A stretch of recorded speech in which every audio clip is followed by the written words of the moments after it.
brought to you by 1AAuto.com, your source for quality replacement parts and the best service on the internet. Hi, I'm Mike from 1AAuto. I hope this how-to video helps you out. And next time you need parts for your vehicle, think of 1AAuto.com. Thanks. In this video, we're going to show you a rear brake job on this 2007 Audi A4. Same for 2006 to 2009 A4 as well as other Audi models. And we show you on the driver's side, passenger side is the same procedure, and we recommend you always do it in pairs. Items you'll need are new brake pads and rotors from 1AAuto.com, center cap removal tool, 13 to 21 millimeter sockets with ratchets and extensions, spiral caliper reset tool, or you'll see how I use large needle nose pliers, breaker bar or tire iron, T25 Torx and M8 Allen bits, torque wrench, hammer, brake grease and brake cleaner, and jack stands. Start by removing the wheel, remove the center cap. This vehicle, you need the special tool, which we sell under VW XXX00001. You could also, if you have one in your toolbox, use a pick tool. Remove the cap and remove your 5 17mm lug bolts. If you don't have the benefit of air tools, loosen the lug bolts on the ground with your tire iron or a 17mm socket with a breaker bar, then raise and support the vehicle, remove the lug bolts the rest of the way, and remove the wheel and tire.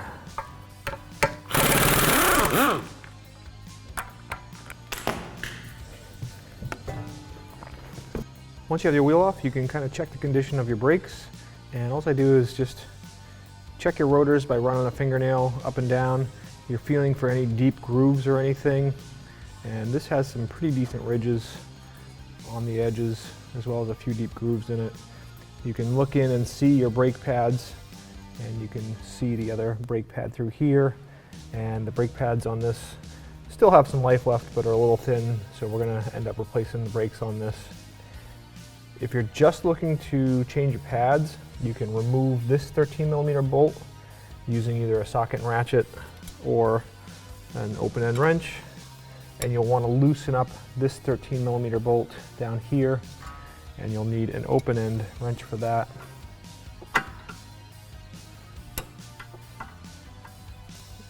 And then when you remove this one, you'll also want to hold this hex side with a 15mm wrench if it starts spinning.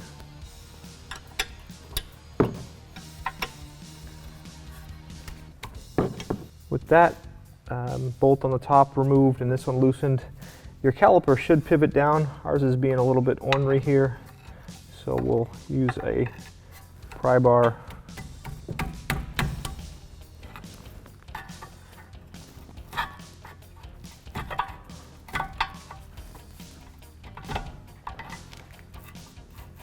Pivot it out of the way.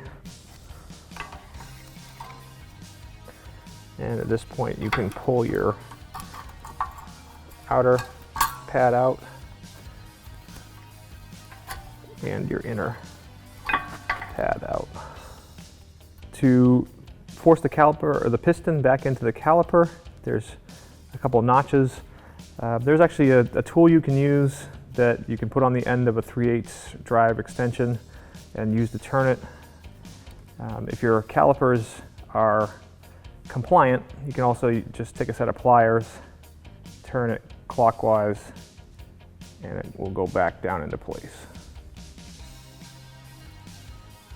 So once you get the piston back in, you could just put your new pads on if you're just looking to do pads. We're also going to replace a rotor, so we're going to remove this T25 screw here, and we're going to remove the 2 M8 Allen bits that hold the caliper bracket. And the lower one will help if you remove the bottom of the shock, which we'll show you.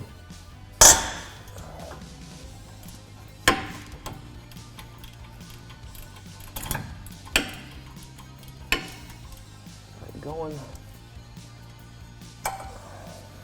We're going to disconnect the bottom of the shock, so we're just going to jack it up a little bit and support the suspension, make sure the shock isn't holding it up. 21mm wrench, feed it in and put it on the back side nut of the shock. Got our 21mm wrench in place, 21mm socket, breaker bar,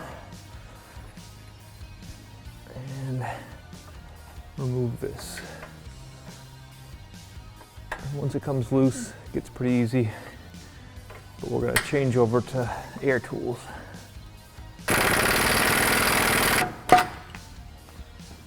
I'm going to pry the shock from the control arm, and then you can slowly let your suspension down the rest of the way. And now you can move that shock out of the way. All right, basically do anything you can to try and drive this bit in for as far as you can so you don't end up stripping the head of the bolt.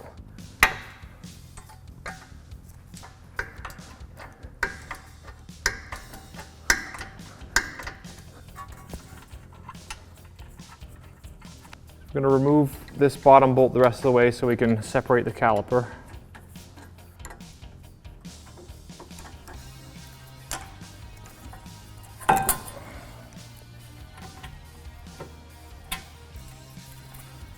Take the bolt out. And remove the caliper bracket. And I'll just use a bungee or some wire ties or even string or rope. Bungee the caliper up and out of the way so there's no stress on the hose.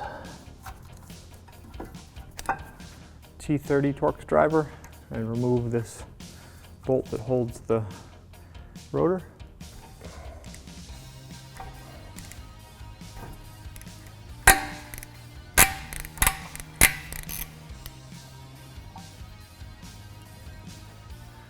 All right, if your disc isn't coming off, you can put a lug nut on. That way when you hit it, it will not just fly off.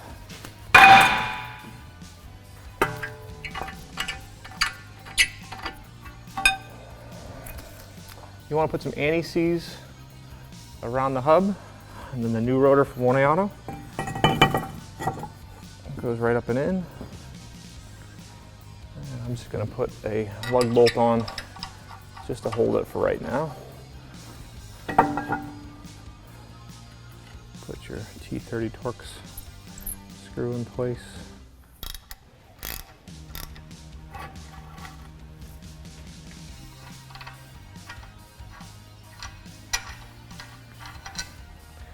All right, check out your caliper bracket. You want to make sure these are nice and free. And if they move freely, don't do a thing to them, just leave them be. And then put, if your pads come with new slides, put the slides or clean up your old slides. Just want to kind of make sure that you center them. Press them on.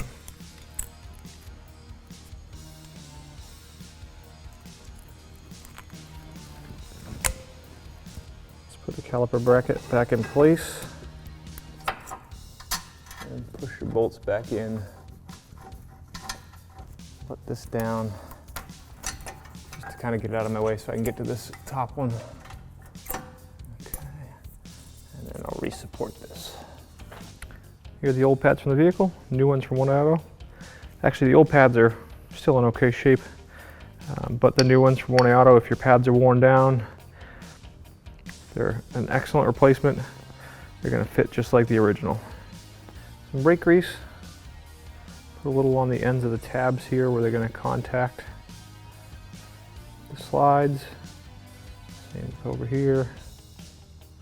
And then on the back, we'll put this one in the front.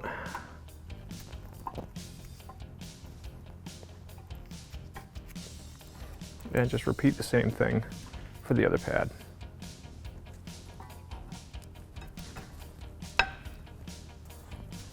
Brake pads in place, and put your caliper in place. Start the lower bolt it.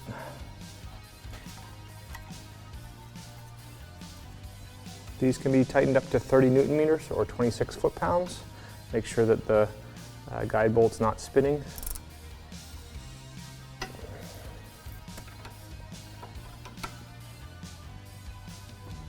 Tighten these hex bolts to 52 foot-pounds or 70 Newton meters.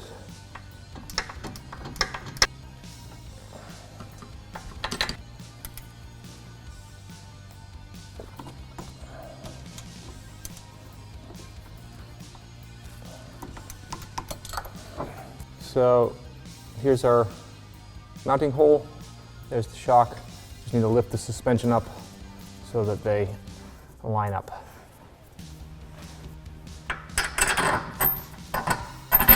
Goes right in, and the square washer and the nut on the other side. All right, so what you want to do is get your car in the curb position as best you can. So I'm lifting it up so that there's very little weight on the lift, which gets the suspension in the right spot. And we're going to torque this to 110 foot-pounds and then 1/4 turn.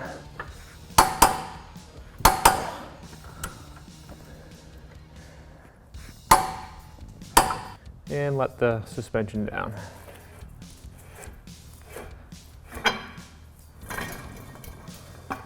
Use some brake clean, clean off the rotors. Make sure there's no residue on them.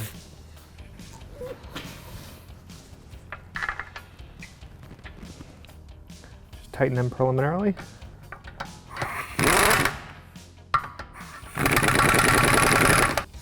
Torque your lug nuts to 90 foot-pounds using a star pattern. Find the largest area between the slots, and the largest area between the tabs.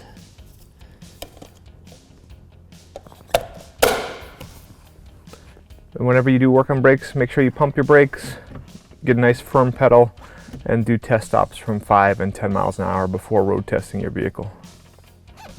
Thanks for tuning in. We hope this video helped you out. Next time you need parts for your car, please visit 1aauto.com. Also check out our other helpful how-to as well as diagnosis videos.